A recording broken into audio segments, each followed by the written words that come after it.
Good. All right. So good afternoon, everybody. My name is Dan Jablons. I'll be doing this session, which is called Sync Your Stores, How to Connect Your Marketing, Customers, and Staff to Your Inventory for Greater Profitability. I believe I have the longest title of any of the sessions. I'm very proud of that.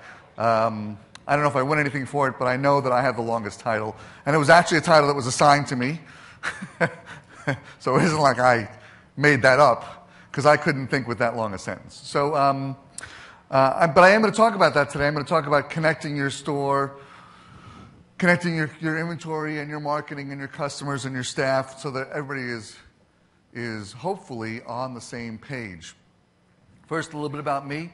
I am the president of a company called Retail Smart Guys.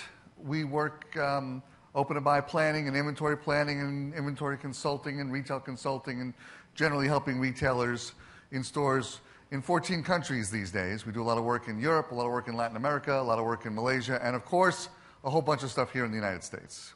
I started with Retail Pro in 1990. I was a technician then.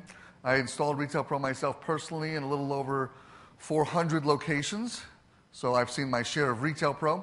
That was version 2.97 in those days. I was the third ever certified Retail Pro technician. The second ever technician works for me, and the very first ever certified Retail Pro technician is godfather to my son. So I'm sort of invested in the world of Retail Pro. I kind of have my hooks in it.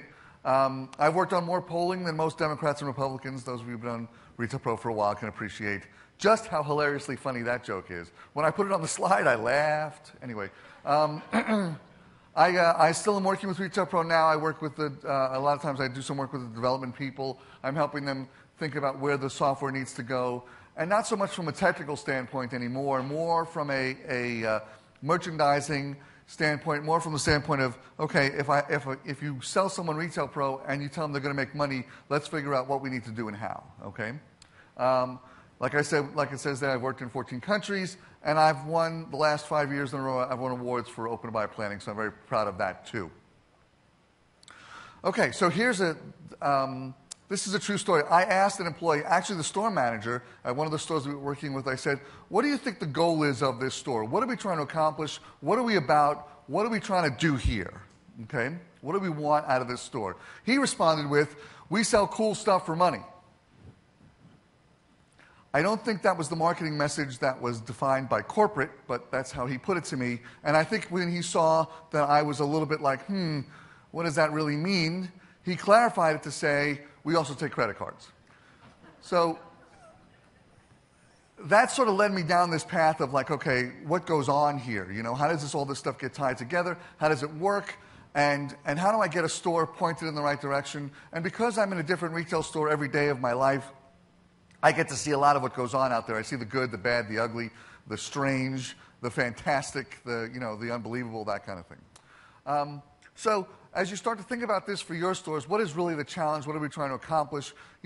First off, a store is not just a store. It has a direction, it has a purpose, and it has a thing that it's better at than other stores. So what do we want our store to be known for? Do we want to be known as like the women's jewelry go-to center? Do we want to be known for this great denim store? Are we an amazing dress-up kind of store? Are we a fashion store? Are we an active store? What are the things that we want our store to be known for? Because we're not department stores here in the world of Retail Pro. We're specialty boutiques, and we have a goal and a purpose, and we should know what that is, and we should know where we're headed with all of that, okay?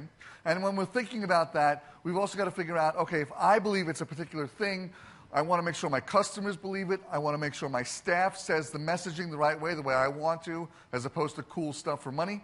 I want to make sure that if I say, oh, I am the greatest that there ever was in inventory, okay, or let's just say I am a denim store. I really am great at denim. I fit you all in denim, and I have 3 denim brands. I'm not a denim store, right? I need to make sure I've got the right brands, the right fits, and all of this stuff needs to align with what I've said the goal of my store needs to be. I've got to make sure my inventory is aligned that way. I've got to make sure my customers understand what I'm talking about, and I've got to make sure my staff actually communicates that message very well. Okay? I got to somehow get these 3 unbelievably disparate groups to somehow get on the same page without weapons. although sometimes weaponry helps, but it's not a good idea, okay? So it starts with actually analyzing your business properly. You know, in the days that I was a retail pro technician, I also used to do this reports seminar thing. And I would go through all the reports that there are in Retail Pro. I actually started doing it in the 6 series, if you can imagine that. And then I did it again in 7, and then I did it in 8, and I've done it in 9, that kind of thing. I went through every report that was in there, and I would say, here are all the reports, here are the buttons you press to get those reports. But more importantly, this is once you have that report, what would you do with it? How would you apply it to your business, right? And then I would go after that, and I would kind of walk around and talk to some retailers after the seminar was over, and I would say, so what do you run now? What do you use? And they go, well, you know, sometimes I run that XY thing. At the end of the day, I sometimes do a little XY action, sometimes there. And, you know, and I run a bestseller. I go, okay, do you ever run an on-hand report? No, because it's wrong anyway. Cool. You know, by the way, there were not gremlins that invaded your store at night and changed all the quantities in Retail Pro. I just thought I'd mention that, you know. It's sort of up to you. So then that's where we would start that, right? We need to analyze you on the class level. I know you guys have a department class, subclass structure, that's all important stuff, but demand happens at the class level. I didn't invent that law. It's just a law of retail, okay? So we're going to look at it at the class level and determine, okay, where are we doing well on a class basis? What's working right now? Where do we have great demand? Where do we not have great demand? Where do we have not great demand but lots of inventory? Which is sort of a problem, okay?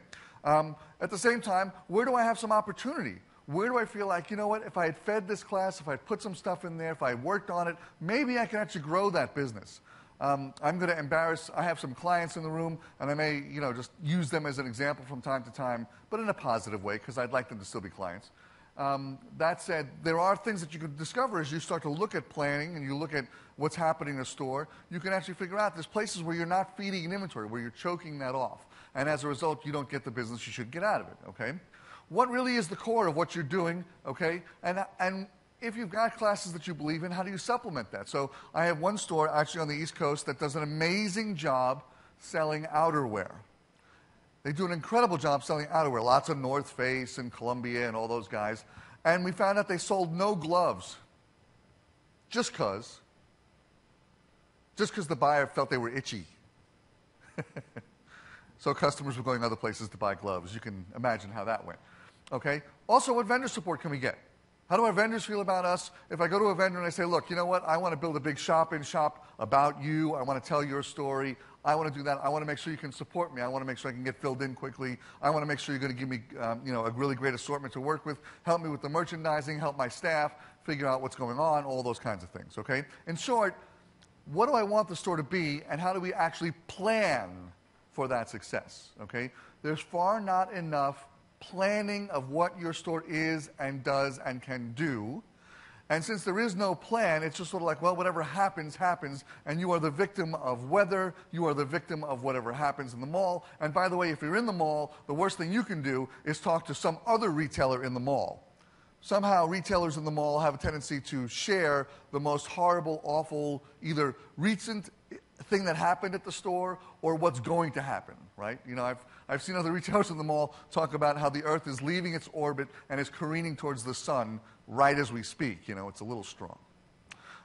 So how do we plan for that success? Well, it's got to start with some great sales forecasting. We want to plan what we're going to sell, and obviously we can't know exactly what we're going to sell. There's going to be a little bit of wiggle room in there, okay? But when you start planning your sales, far too often I hear people say things like, well, I kind of look at last year plus or minus a percentage. That's not a sales forecast, okay? It's just sort of a guess. Forecasting has a lot of great elements to it, besides whatever it is that you've done or think you're going to do or how you're going to feed the inventory or those sorts of things. It's also things like what's happening in the marketplace. People who do things like plan last year plus or minus a percentage miss current trends. They miss what's happening out there. You've got to be thinking with current trends as well. For example, you know, 2 years ago, women's jackets were completely dead in the marketplace. Now they're on fire. If I had used that year to plan my sales, I would never have fed enough women's jackets, and I wouldn't be doing business. So you have to consider those trends. You have to consider where the industry is going. You also have to consider how your store reacts to things. Is your store the kind of store that reacts based on discounting? Do you have to run a sale to get people to come in the door? Or is yours the kind of store where if I feed it fresh inventory, it's going to actually generate some selling? Okay? We have to do these forecasts by location, by class, by month, so we can see how the inventory is trending, we can see how the sales are trending, and we can make sure we align those two things together. That's how you get cash flow out of the stores. Okay? I can't tell you how many people I talk to who just like to front load a season. They'll take everything for spring, dump it in there in January, and then they try to sell it down for the next 4 months. The problem with that is that your customer has seen that now in January, seen the same thing in February, and therefore figures, I don't have to come back in March. Seen it all, you know. So, of course, when you forecast, you need to monitor the forecast and make sure that you're actually right about your forecast and adjust whatever methodology you use. Last year, across the 14 countries and 500 customers that we plan for right now, our forecasting was 94% accurate. We are very proud of that number. We talk about it a lot because we put a lot of algorithms and a lot of planning into that to make sure it goes that way. But if I can tell you with some certainty what I think your sales are going to be, I can help you figure out what your inventory needs to be, and I can help you with your cash flow. Right? Okay. Now, when I'm planning your inventory, the key, of course, is the stock-to-sales ratio. You guys all know that stat? It's in version 9. Yay! Okay. Not as much excitement for the stock-to-sales ratio as I had hoped, but, you know, I realize it's after lunch, so maybe if I had a cookie, you'd be excited, though, wouldn't you? Stock-to-sales ratio is basically, for every unit I sell, how many units do I need to have on the floor? The lower the stock-to-sales ratio, the better. That said, you have to have different stock-to-sales ratios each month by location. Why? Because you're going to peak the inventory at the height of the season, and you're going to bring it down at the end of the season. And that is the nature of inventory planning right there. We give you a great sales forecast, and we plan the inventory that goes there. Now, this plan has to include some other things. Vendor assortments, color assortments. Am I going to be basic? Am I going to be fashion? I sometimes have to do assortment planning based on price point, right? How much high price stuff versus lower price stuff. This is all part and parcel of it. Once you have a budget and a plan, I'm going to spend $5,000 this month in sweaters, okay? How much are going to be really heavyweight? How much are going to be lightweight? How much by vendor? How much by fabrication? So much are going to be cashmere, so many are going to be wool, et cetera, right? I want to put that together so I tell a good story on the floor as to what this stuff all is and means, okay? Now, and I'm going to make sure we flow that inventory so that there's something new there every month. Whatever you feel about Forever 21 as a store, there is one thing that's very true about Forever 21, which is that a customer who goes into Forever 21 today and picks up a blouse knows if I don't buy it today, I'm not getting it.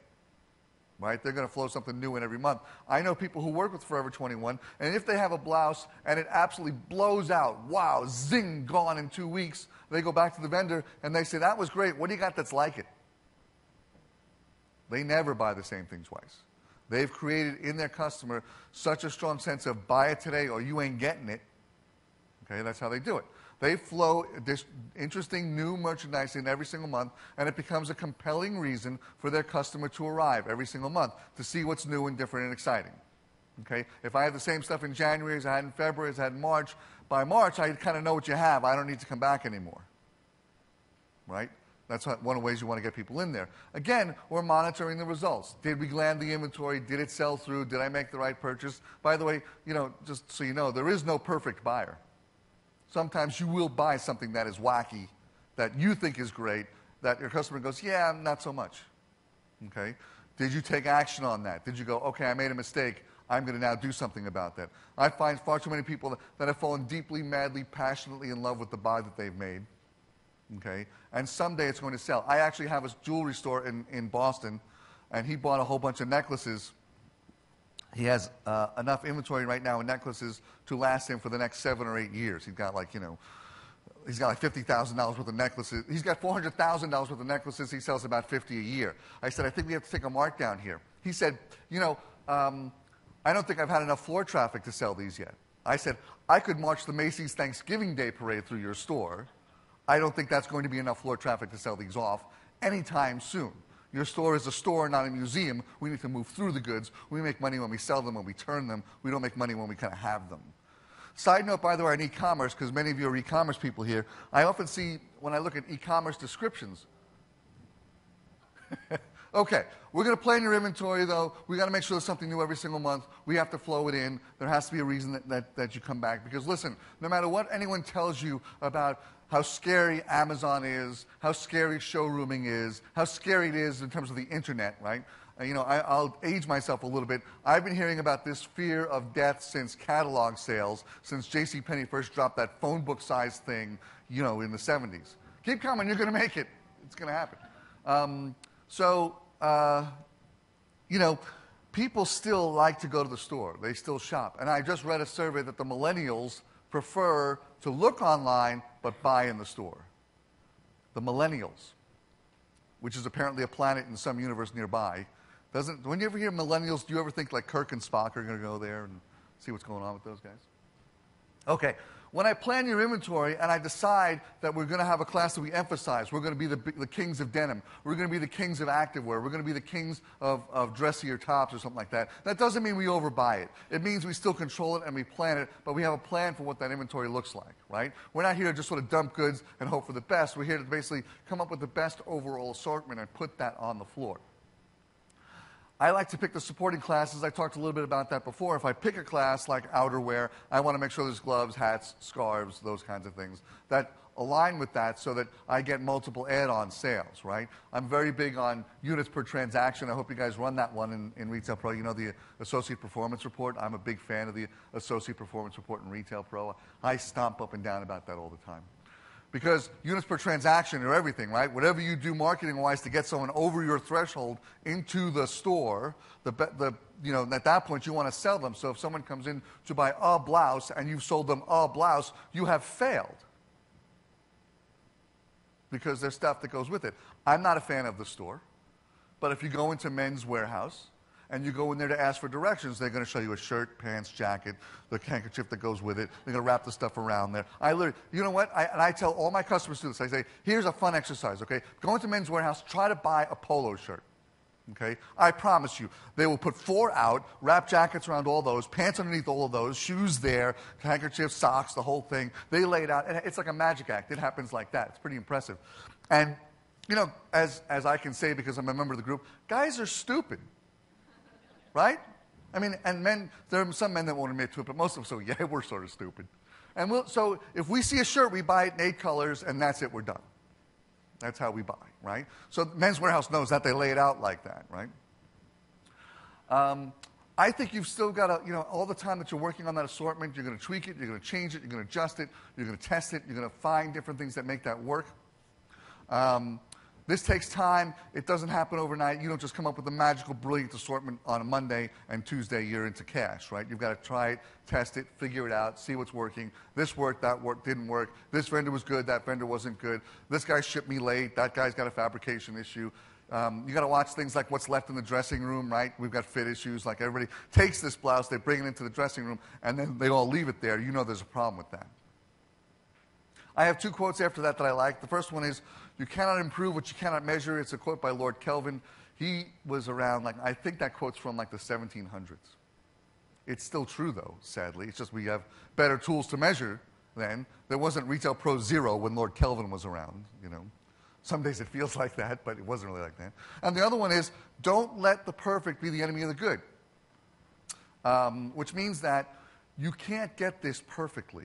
And it ties a little bit to what Kerry said to you guys this morning, right? You can't have every element of social media and every element of technology and everything possible on the store, okay? I think that'd be good. You can't have all those elements. You have to find the ones that are right for your store, for the right mix for your customer, for your budget, for what you can possibly produce, okay? Now, how do you connect your staff? The hard part about the staff is they arrive with their own opinions. They arrive remembering what happened with their most recent sale, their most awful sale, and they rarely ever look at reports. Ever, right? Guys at the floor level. I used to think it would be great to have employees because they would just show up and you would tell them what to do and they would just do it. It doesn't really work that way. They seem to have some other things going on, okay? Sometimes they also do have a political agenda, right? I want to be the store manager. I'm maneuvering my way, positioning, that kind of stuff. The staff rarely understands that. So when you're trying to connect your staff now to this brilliant assortment plan and this brilliant sales plan you've come to, okay, what I have found to be true is that you have to tell them, this is what we believe we can sell. they will almost immediately tell you, no, you can't. Okay? You will then almost immediately have to say, who's the boss? I'm telling you what's going to happen here, okay? It doesn't have to be as harsh as that, I'm not suggesting it gets awful, but I think there are some things you have to do. One of the things that we've found to be true is that sometimes the staff people have opinions, and then you show them some stats, and they go, oh, right? So I have I have people that say, they go to the store, they go, we can't sell denim, okay? Can't sell denim. Really? Because look, we sold a lot of denim. Oh. We can sell denim. It happens sort of like that, okay? I want them to understand the plan. Where are we going? What are we doing? Okay? We're now going to become the kings of denim. I'm going to actually put a lot of denim on the floor. I want you guys to understand how it fits. I want you to understand the differences in the rises, in the washes, in all of those things, okay? Now, this is where you can get a vendor involved, okay? Vendors need to give your staff product knowledge. Product knowledge is the key. Otherwise, if they don't have product knowledge and I'm trying to sell this, it's just, that's purdy.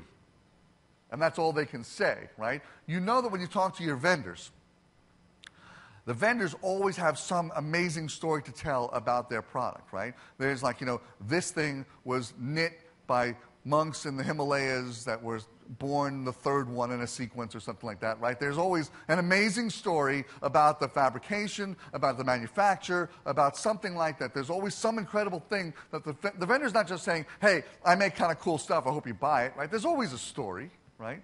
If your people on the floor know that story and can tell that story to customers, you have a chance to sell the thing through. Not enough time is spent both in product knowledge and in sales knowledge, by the way, with your people on the floor to teach them how to sell. We just kind of plunk them down there and assume that they'll be nice to people and somehow goods will go away. Okay? There is an absolute, definite technique for selling at retail. I have a friend, his name is Harry Friedman. He wrote a book called No Thanks, I'm Just Looking.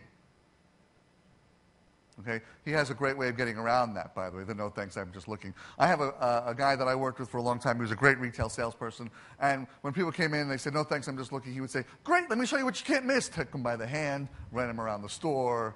It was always a party around John, I can tell you that. John was a party. So that works great. I think also you've got to have some contests, you've got to have some games. If you have the right salespeople, they want to be competitive and they want to win. Now, I get into this discussion all the time about sales commissions and should you pay commission or not, and people often say, no, we're a friendly store, and I'm afraid it's going to be like Nordstrom of years ago where, people will be so competitive over the sales that they'll just get down there and really hit an elbow into a guy and run to the customer and that kind of thing, okay?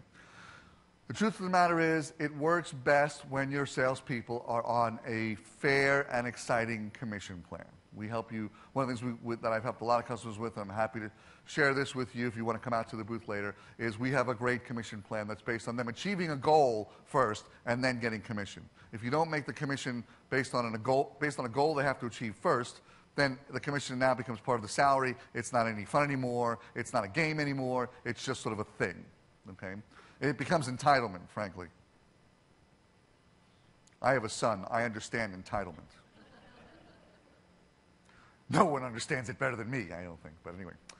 And if you're going to do this with the staff, you've got to keep them updated on how are we doing. Okay, we said we'd be the kings of denim. Here's what we've done in terms of denim. These are the increases in our denim sales. This is what's working. And at the same time also be able to talk about, Bob here is the king of denim sales, right? Bob will get all puffed up.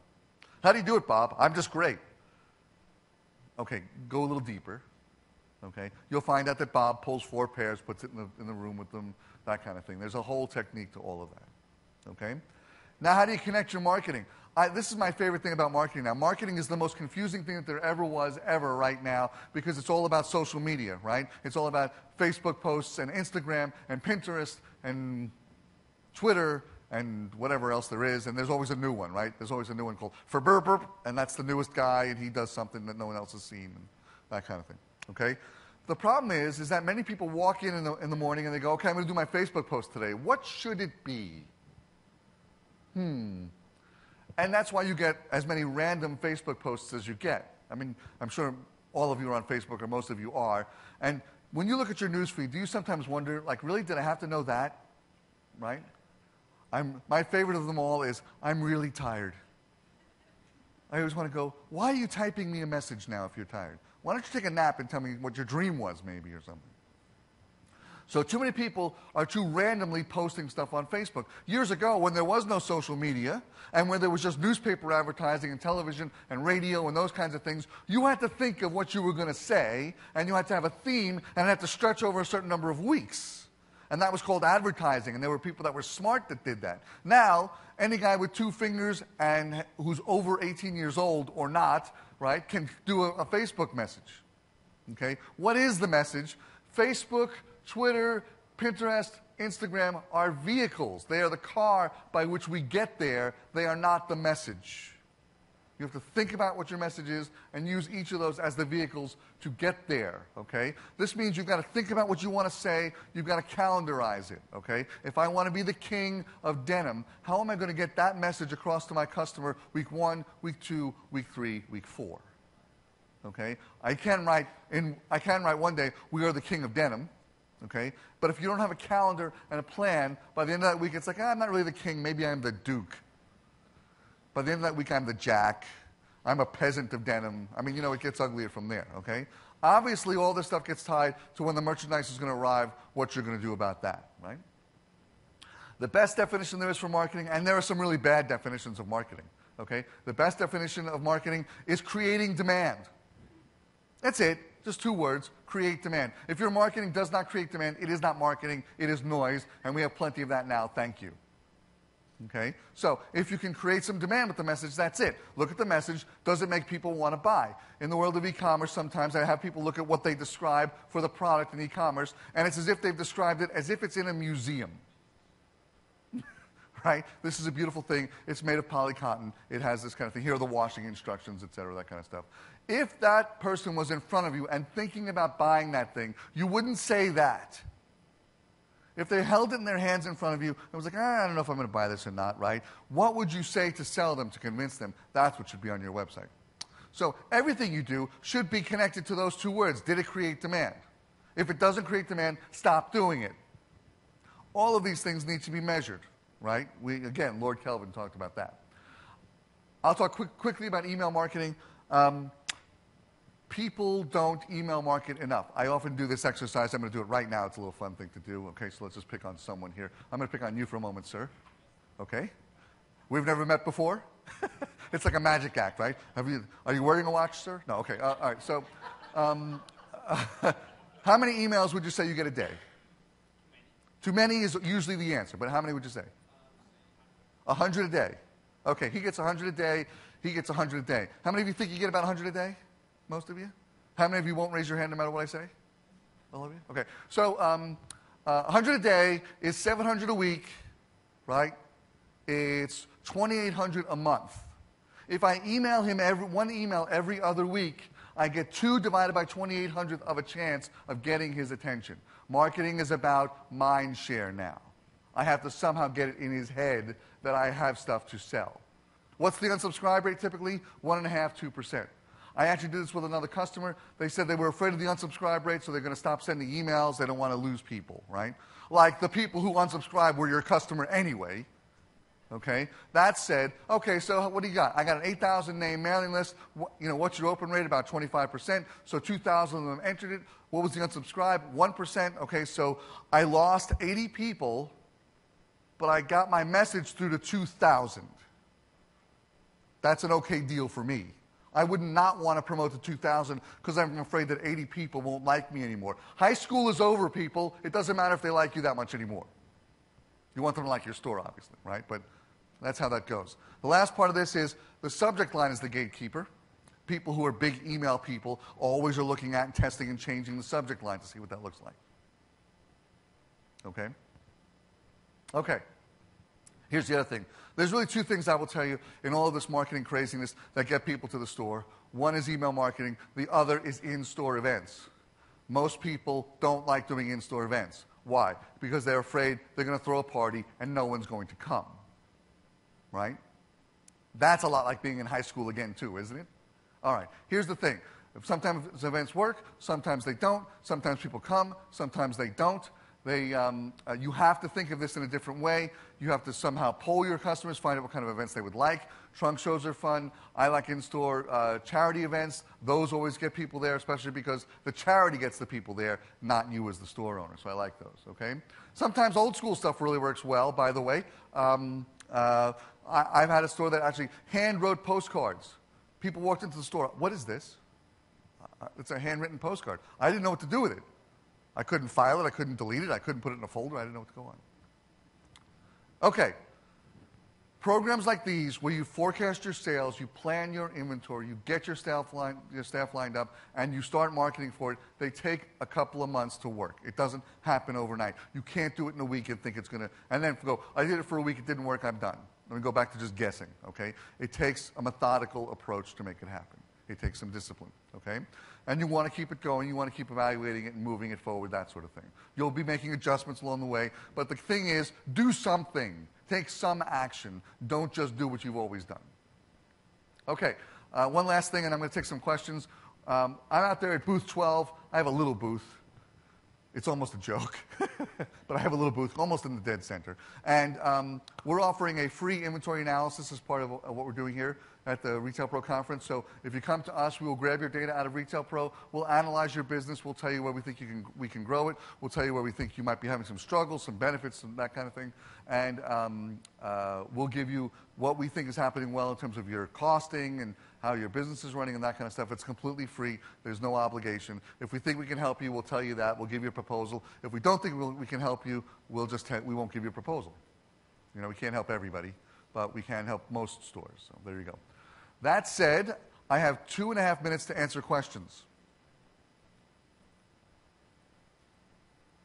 Clearly, I have answered every question there could possibly be in the world of retail and inventory and marketing, which is amazing.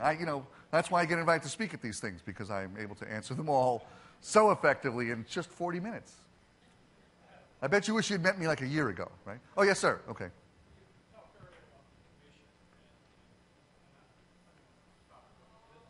Okay. I was going to repeat it anyway, but okay. It's a lot like Donahue. He runs over with the microphone. My sister is, no. I had to do that.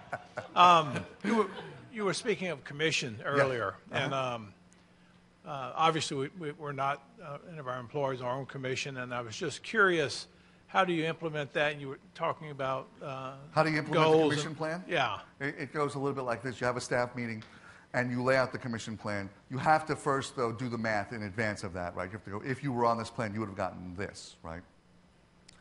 And you'll lay it all out, and I'll tell you about the numbers and that kind of stuff, because it's more than I have time left for. And the Retail Pro people will pick me up and throw me out the door. It's not pretty. But then what happens is after you deliver the commission plan, someone in your staff will come to you and they'll go, oh, man. Oh, this is a really bad idea, man. I just want to tell you, everybody's talking about what a bad idea this is, man. Oh, my God. Oh, they're going to convince you that Armageddon is going to strike right now. And you go, listen, it's going to be bad for some, I guess. But here's the thing. We're going to try it as a pilot program. We're going to see how it works, that kind of stuff. Usually the people that come to you to complain about the commission program are the people who do not sell and don't want you to know. Yeah, I agree with that. So, thank you. Thank you. I hope things work out with your sister. Other questions? Do any of you have other sister problems that I can help with? Okay. All right, I guess that's it, right? I'm done. Look at I'm getting the get off the stage monkey. Okay. Well, listen, again, I'm in booth 12 over there. Please do come and say hello. If nothing else, just come and say hello. I'm a friendly guy. I won't make you do something you don't want to do. Anyway, so come to the booth, say hello, and I hope I can help you guys, and thank you for your attention today.